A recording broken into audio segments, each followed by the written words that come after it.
नमस्कार साथियों, स्वागत है आप सभी का हमारे Khurana study official YouTube channel पर।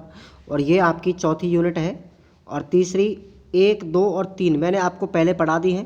मैंने आपको बता दिया यूनिट नंबर 3 और 4 ये दोनों 8-8 नंबर की हैं। अच्छे से पढ़ के जाना है, सिंपल भी है। ये पेपर बहुत सिंपल है, 30 अंक का होगा, केवल 12 अंक आपको लगने हैं। अब चलिए, ऑब्जेक्टिव प्रश्नों को सबको पढ़ के जाना है। प्रदर्शनकारी प्रस्तुत कलाएँ क्या करती हैं? तो ये गायन से, वादन से और नृत्य से सभी से संबंधित है। संगीत के कितने रूप होते हैं? 2 रूप होते हैं। निम्नलिखित में से कौन सा उदाहरण क्रियात्मक संगीत का नहीं है? तो वो नहीं है संगीत ग्रंथ। सप्तक किसको कहेंगे? ये सप्तक के 7 स्वर होते हैं, सारे ग में पै ध नी, ठीक है ना। ताल मापने की इकाई को क्या कहते हैं? मात्रा कहते हैं। संगीत का प्राण क्या है? ताल है। स्वरों की संख्या कितनी है? 7 है। सा रे ग में पै ध नी, ठीक है ना। उसके बाद भारतीय वाद्यों को कितने भागों में बांटा गया है? 4 श्रेणियों में, है ना। अब देख लो 4 श्रेणियां आपका आ गई ना। आगे कौन कौन सी है? ये तत्वाद्य यंत्र, सुश्र वाद्य यंत्र, अवनद्य वाद्य यंत्र और घनवाद्य यंत्र। ये 4 प्रकार है। और जो फूंक से बजाए जाते हैं उनको कहते हैं सुश्र वाद्य यंत्र, ठीक है ना। और जो चोट और आघात से बजाते हैं उनको घनवाद्य यंत्र कहते हैं। उसके बाद इनको हम आगे विस्तार से बताऊंगा मैं। प्रश्न अच्छा विस्तार से पढ़ना है। लोकगीत, गणगौर का संबंध घनिष्ठ किससे है? तो घूमर से, ठीक है ना। गणगौर पर कौन सा नृत्य कहता था? घूमर। स्वरों के उचित तालमेल को कहते हैं थाट, कहते हैं भैया। क्या कहते हैं? थाट। ओके, अगला प्रश्न है, भजन कीर्तन में कौन सा बजाते हैं ज़्यादातर वाद्य यंत्र? तो वो है मंजीरा। लोकवाद्य कौन सा है? चंग है। लोकवाद्य कौन सा है? चंग है। शास्त्रीय विद्या में कौन कौन से बजाए जाते हैं भैया? शास्त्रीय विद्या का बीणा, सितार और तबला। अलगोजा क्या है? एक सुश्र वाद्य यंत्र है अलगोजा। चलिए, थापों से देकर बनाए जाते हैं घन वाद्य यंत्र, जैसे ढोलक, है ना, याद रखना है आपको। तार वाद्य यंत्र जिसमें तार होते हैं, सारंगी, बीणा। ओके। अब नाट्य कला का प्रवर्तक किसको माना जाता है? भरत मुनि को माना जाता है, याद रख लेना इसको। नाटक के प्रधान तत्व कौन कौन से? ये तो कथानक, वात्र और उपकथन, यानी उपरोक्त सभी। उसके बाद पणिहारी नृत्य कहाँ का है? तो राजस्थान का पणिहारी नृत्य है। कथक और भरतनाट्यम भारत के कौन से हैं? शास्त्रीय नृत्य है। रासलीला कहाँ की प्रसिद्ध है? उत्तर प्रदेश की है। तमाशा कहाँ का प्रसिद्ध है? महाराष्ट्र का है। चलिए आगे बात करते हैं। किसी कथानक को नाटक के रूप में रंगमंच देकर क्या कहते हैं? नाटकीय खेल। अभिज्ञान शकुंतलम किसका है? कालिदास के। कालिदास का ग्रंथ है। कालिदास के 7 ग्रंथ हैं, आपको याद करना, अच्छे से बताऊंगा आगे। फिर नाटक का मुख्य संबंध किससे होता है? प्रयोगशीलता से। भरत मुनि ने जिस नाटक की रचना की वो है नाट्य शास्त्र। और भारतीय नाट्य शैली का उद्गम स्थल कहाँ से माना जाता है? प्राचीन वैदिक काल से। क्लियर। आगे बात करते हैं। अब आपको बड़े प्रश्नों की तरफ ध्यान देना केवल, बस ज़्यादातर बड़े प्रश्नों की। संगीत के 2 रूप कौन कौन से? एक तो क्रियात्मक और एक दूसरा है संगीत शास्त्र। क्लियर। आगे बात करते हैं अगले प्रश्नों की तरफ। सप्तक 3 प्रकार के मैं बताऊंगा आगे चल के कितने तरीके के होते हैं। बड़ा प्रश्न आपको ज़्यादा पढ़ना है, छोटे प्रश्नों को तो आप लोग अपने आप आ जाएंगे। शास्त्रीय नृत्य कौन कौन से? एक तो भरतनाट्यम, कथक और कुचिपुड़ी, ठीक है ना, ये याद रख लेना। और भारत के लोक नृत्य कौन से? गरबा और भांगड़ा, ये भारत के लोक नृत्य हैं।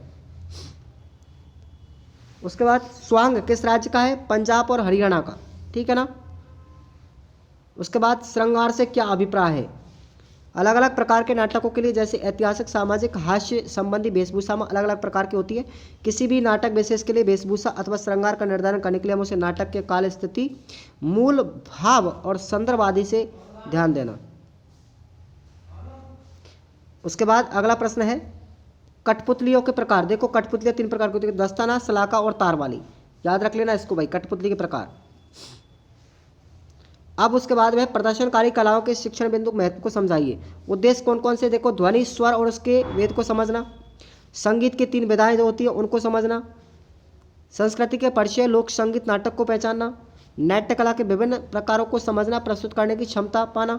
बालक की आंतरिक क्षमताओं को उपरोक्त विधाओं द्वारा प्रस्तुत करना। नाटक की शैली के बारे में समझना। तो ये पॉइंट आपको याद रख लेना है। एक प्रश्न यह है कि संगीत में कौन कौन सी विधाएं आती है, चर्चा कीजिएगा। तो 3 विधाएं आपको मैं बता रहा हूँ। पहली है गायन, वादन और नृत्य। गायन में भैया गाया जाता है, ठीक है ना। वादन में बजाया जाता है, ओके। और नृत्य में नृत्य किया जाता है, जैसे शास्त्रीय नृत्य, सुगम नृत्य, लोक नृत्य आदि। उसके बाद अगला प्रश्न है आपका, संगीत प्रकृति का अनमोल उपहार है, इस कथन को आप कहाँ तक सहमत है? तो इस प्रश्न को आपको पढ़ के जाना है, मैं निशान लगा रहा हूँ, ठीक है ना। वीडियो लंबा हो जाएगा अगर आपको मैंने बता दिया इस तरीके से उत्तर सहित, तो उत्तर तो आपको लिखे हुए हैं। अब देखिए, कोमल और तीव्र स्वर कितने प्रकार के हैं, भेद बताने, तो भैया ये 3 प्रकार के, कोमल, तीव्र, विकृत, ठीक है ना। कोमल और तीव्र, विकृत ये स्वरों के प्रकार हैं। कोमल में आता है रे, ग, ध और नी, और तीव्र में कौन सा आता है? में। ओके, अब ये देख लो आप लोग, कोमल और तीव्र, आगे परिभाषा आप लोग पढ़ सकते हैं। सप्तक किसे कहते हैं? सप्तक के भेद, देखो सप्तक के भेद, पहली चीज प्रश्न बहुत अच्छा है, सप्तक किसको कहते हैं और सप्तक के भेद 2017 में पूछ लेगा। मंद सप्तक, मध्य सप्तक और तार सप्तक, 3 भेद है और तीनों को अच्छे से पढ़ के जाना होगा। क्लियर। अब सारे गा पद नहीं, मंद सप्तक में क्या होता है, जो स्वर होते हैं उनके नीचे डॉट लगाई जाती है, नीचे बिंदु लगाया जाता है। मध्य सप्तक के अंतर्गत कुछ भी नहीं लगाया जाता, ध्यान रखना। और तार सप्तक में ऊपर डॉट लगाई जाती है, इतना अंतर याद रखना आपको बस। अलंकार से आप क्या समझते हैं? संगीत में इसकी क्या आवश्यकता है? अलंकार, अलंकार का मतलब होता है सुशोभित करना, ठीक है ना। हाँ, जिस प्रकार आभूषण शरीर की शोभा बढ़ाते हैं उसी प्रकार से गायन वादन भी शोभा बढ़ाते हैं। स्वरों की विशेष प्रकार की नियमित रचना होती है, उसको अलंकार कहा जाता है। तो ये अलंकार के बारे में आपको ध्यान रखना है। अगला प्रश्न है, लोक संगीत का सामाजिक महत्व क्या है? ठीक है ना, समझाइए। या जीवन के हर पहलू में संगीत, लोक संगीत गाए जाते हैं, एक कथन की सत्यता आपको बतानी है। तो लोक का बारे में आपको याद रखना है इस प्रश्न को।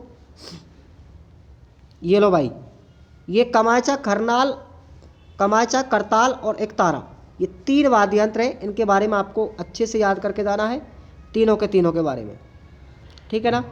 अलगोजा और मजीरा, इनके बारे में आपसे पूछा जाएगा, तो आपको याद रखना है। पूरे के पूरे वाद्य यंत्र आपको याद रखने भैया, वाद्य यंत्र आपको पूरे याद रखने हैं, कोई सा भी आ सकता है, ऐसी कोई बात नहीं है।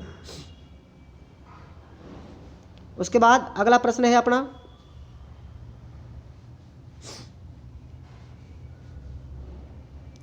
कठपुतली सृजनात्मकता अभिव्यक्ति का सशक्त माध्यम है, ये तो नहीं पढ़ना आपको। आगे बताता हूं आपको, बढ़िया प्रश्न आपको बताएंगे, देखिएगा। प्राथमिक स्तर के विद्यार्थियों की कक्षा में कठपुतली उपयोगिता साधन है, स्पष्ट कीजिए। याद रख के जाना है इसको कि प्राथमिक स्तर के विद्यार्थियों की कक्षा में कठपुतली बहुत उपयोगी साधन है। बच्चे उन्हें बनाते समय भाषा का उपयोग करते हैं। कई बार वे शिक्षक की तुलना में पुतलियों की सहायता से, कठपुतलियों की सहायता से समझ गई बात जल्दी समझ लेते हैं। कठपुतली समझेंगे जल्दी समझ लेंगे। आमतौर पर बच्चों को कठपुतलियों के चलाने के प्रति उत्साहित रहता है। कठपुतली बनाने की प्रक्रिया अपने आप में लाभप्रद कला है भाई। ये अंतिम वस्तु उत्पाद जो होती है कठपुतली आगे की प्रकृति में अहम भूमिका निभाती है। इस तरीके से आपको इसको पढ़ के जाना है पूरा, ठीक है ना। और मोस्ट प्रश्न अगर निबंधात्मक में आएगा तो लय और ताल में संबंध पूछा जाएगा, याद रखना इस प्रश्न को आप लोग, ठीक है ना। ताल लय कितनी होती है, और अगर इस प्रश्न को आप लोग पढ़ के जाएंगे, वाद्य कितने प्रकार के होते हैं, वाद्य कैसे कहते हैं, तो ये वाद्य जितने प्रकार के सबके सब आ जाएंगे पूरे टोटल, कोई कमी नहीं रहेगी। तंतुवाद्य कौन कौन से हैं, है ना, अवनद्धवाद्य कैसे होते हैं, और मैंने इनके बारे में आपको पहले बता दिया है। ऊपर आप लोग इनको पढ़ के जाइएगा, एक भी प्रश्न आपका बाहर नहीं जाएगा एग्जाम में। उसके बाद अगला पूछा जा सकता है भैया कुर्जा, कुर्जा क्या है, एक लोकगीत है, ठीक है ना, ब्रह गीत है। गोरबंद ऊँट का श्रृंगार होता है, ये भी एक लोकगीत है।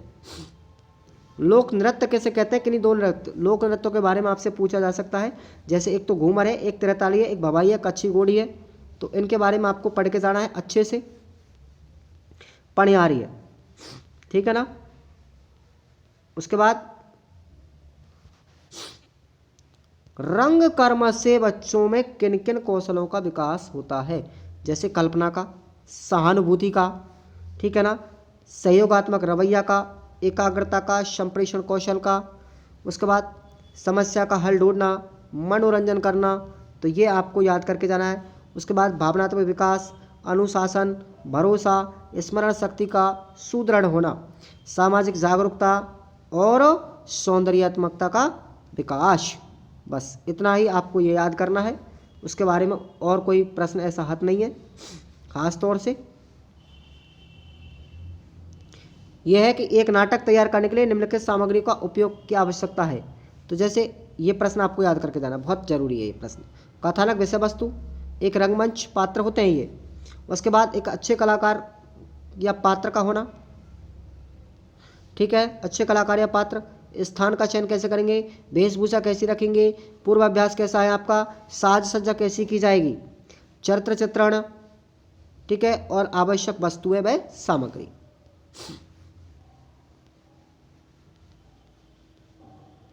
नाटक की विभिन्न विधाओं को स्पष्ट कीजिएगा। एकांकी, देखो नाटक की विविधता कौन कौन सी है, एकांकी, उसके बाद एकाभिनय और मूकाभिनय। अब मूकाभिनय क्या चीज़ होती है ये भी आपको पढ़ के जाना है।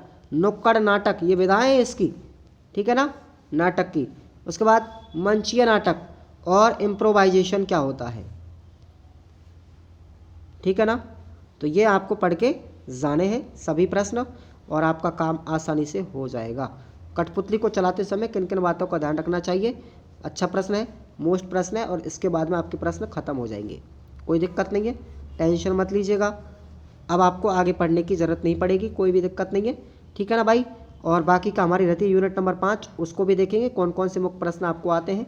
PDF के माध्यम से ही पढ़ना पड़ेगा आपको। पढ़ने को तो मैं केवल ये वीडियो इसलिए बना रहा हूँ, मुझे टाइम तो मिलता नहीं इतना, मैं केवल मुख्य प्रश्न आपको निशान लगवा रहा हूँ। ठीक है साथियों, धन्यवाद।